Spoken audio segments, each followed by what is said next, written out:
Assalamualaikum warahmatullahi wabarakatuh.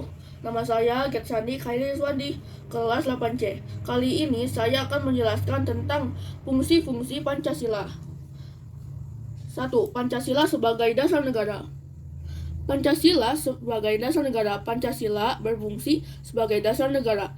Hal ini mengandung bahwa Pancasila digunakan sebagai dasar untuk mengatur penyelenggaraan ketatanegaraan negara yang meliputi bidang ideologi, politik, ekonomi, sosial budaya, dan pertahanan keamanan.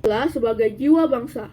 Pancasila sebagai jiwa bangsa berfungsi agar Indonesia tetap hidup dalam jiwa Pancasila. Setiap bangsa dan negara tentu memiliki jiwa. Dalam hal ini, Pancasila menjadi jiwa bangsa Indonesia. Pancasila sendiri telah ada sejak fungsi Pancasila yang ketiga, yaitu Pancasila sebagai kepribadian bangsa Indonesia. Pancasila sebagai pribadi bangsa Indonesia memiliki fungsi, yaitu sebagai hal yang memberikan corak khas bangsa Indonesia dan menjadi pembeda yang fungsi Pancasila yang keempat.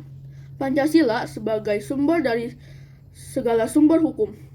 Pancasila sebagai sumber hukum berfungsi sebagai sumber hukum yang mengatur segala hukum yang berlaku di Indonesia. Semua hukum harus tunduk dan bersumber dari Pancasila.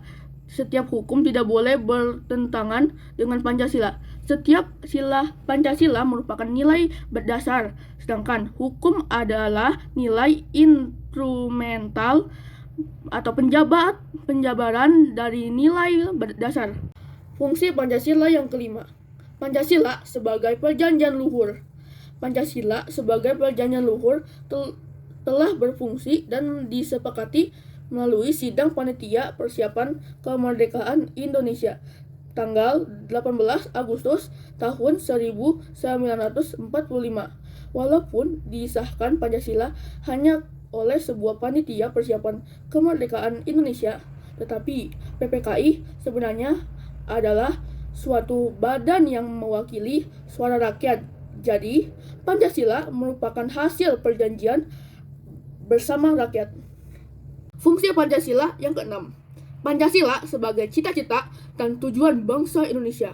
Pancasila sebagai cita-cita bangsa memiliki fungsi, yaitu untuk menciptakan masyarakat yang adil dan makmur. Fungsi Pancasila yang ketujuh. Pancasila sebagai satu-satunya asas dalam kehidupan berbangsa dan bernegara.